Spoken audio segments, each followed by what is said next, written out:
the mind reader. Some things are truly lost. Think of a sun hat laid for a moment on a parapet, while three young women, one perhaps in mourning, talk in the crenelled shade. A slight wind plucks and budges it. It scuffs to the edge and then cartwheels into a giant view of some description. Haggard escarpments, if you like, plunge down through mica shimmer to a moss of pine, amidst which here or there a half-seen river lobs up a blink of light. The sun hat falls with what free flirts and stoops you can imagine, down through that reeling vista or another, unseen by any, even by you or me. It is as when a pipe wrench, catapulted from the jounced back of a pickup truck, dives headlong into a bushy culvert. Or a book whose reader is asleep, garbling the story, glides from beneath his steamer chair and yields its flurried pages to the printless sea. It is one thing to escape from consciousness, as such things do, another to be pent in the dream cache or stony oubliette of someone's head. Well, they found when I was little that I could tell the place of missing objects. I stood by the bed of a girl, or the frayed knee of an old man whose face was lost in shadow. "When did you miss it?" people would be saying. "Where did you see it last?" And then those voices, querying or replying, came to sound like cries of birds, and the leaves race and whiten, and a black overcast is shelving over.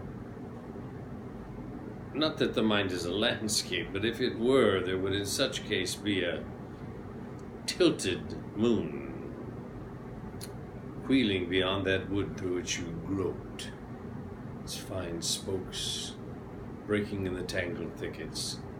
There would be obfuscations, paths which turned to dried up stream beds, hemlocks inviting through shiny clearings to a groundless shade, and yet in a sure stupor you would come at once upon dilapidated cairns, abraded moss, and half-healed blazes leading to where, around the turning of a fear, the lost things show.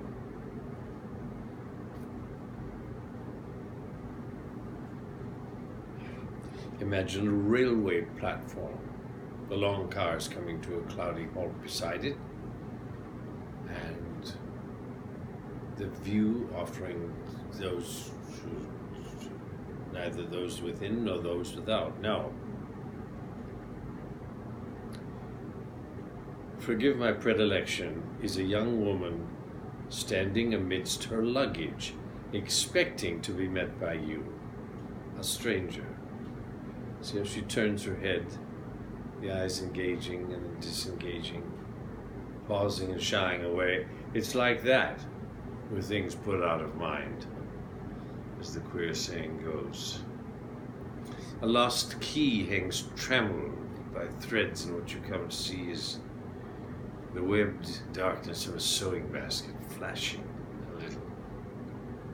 Or a photograph, misplaced in an old ledger, turns its bled, oblivious profile to rebuff your vision, yet it glistens with the fixative of thought.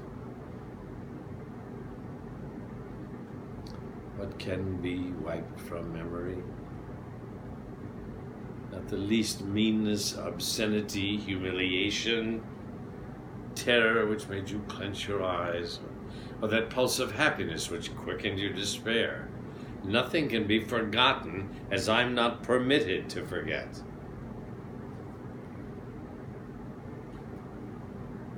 It was not far from that to this corner cafe table where, with my lank gray hair and vatic gaze, I sit and drink at the receipt of custom.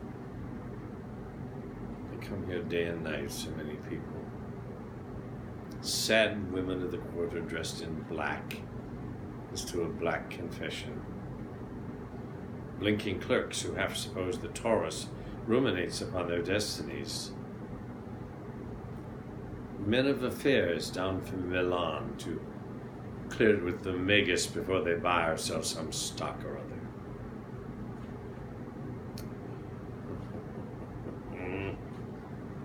My fellow drunkards,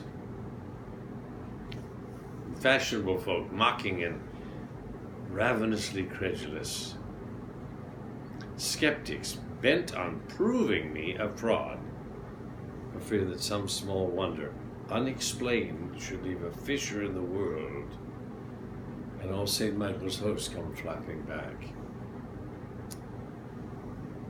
I give them paper and pencil, turn away and light a cigarette, as you've seen me do. They write their questions, fold them up. I lay my hand on theirs and go into my frenzy. Raising my eyes to heaven, snorting smoke, lolling my head as in the fumes of Delphi, and then with shaken, spirit-guided fingers set down the oracle. All that, of course, is trumpery, since 9 times out of 10, what words float up within another's thought surface as soon in mine, unfolding there like paper flowers in a water glass. In the 10th case, I sometimes cheat a little. Well, that shocks you, but consider what I do cannot, so most conceive, be done at all. And when I fail, I'm a charlatan even to such as I have once astounded. In other words, a tailor can miscut my coat and be a tailor still. I tell you this because you know that I have the gift, the burden. Whether or not I put my mind to it, the world usurps me ceaselessly. My 6th and never-resting sense is a cheap room black with the anger of insomnia, whose wall boards vibrate with the mutter's plaints and flushings of the race. And what should I tell them? I have no answers. Set your fears at rest. I scribble when I must. Your paramour is faithful and your spouse is unsuspecting. You were not seen that day beneath the fig tree. Still, be more cautious. If in your opinion profit is in it, you should take the gamble. You are admired in secret.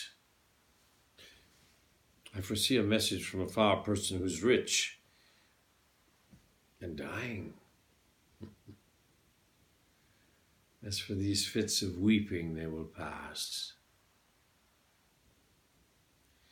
It does not matter that my lies are bald and my evasions casual. It contents them not to have spoken, yet to have been heard. What more do they deserve? If I could give it, mute breathers as they are, selfish hopes, small anxieties, faith, justice, valor, all those reputed rarities of soul confirmed in marble on our public statues, well, you may be sure that they are rare indeed, where the soul mopes in private.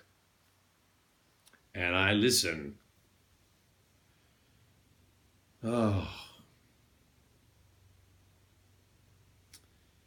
Sometimes I wonder if the blame is mine, if through a sullen fault of the mind's ear I miss a resonance in all their fretting.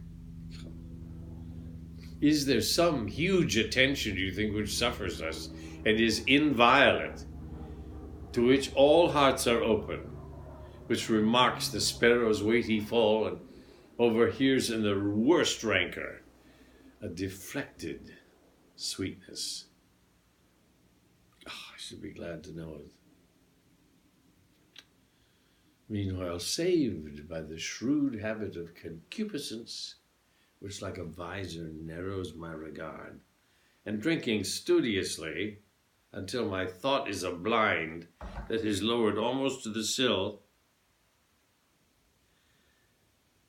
I hanker for that place beyond the sparrow, where the wrench beds in mud, the sunhat hangs in densest branches, and the book is drowned. Oh, you've read my mind. One more, perhaps, just a mezzo litro. Grazie, professore.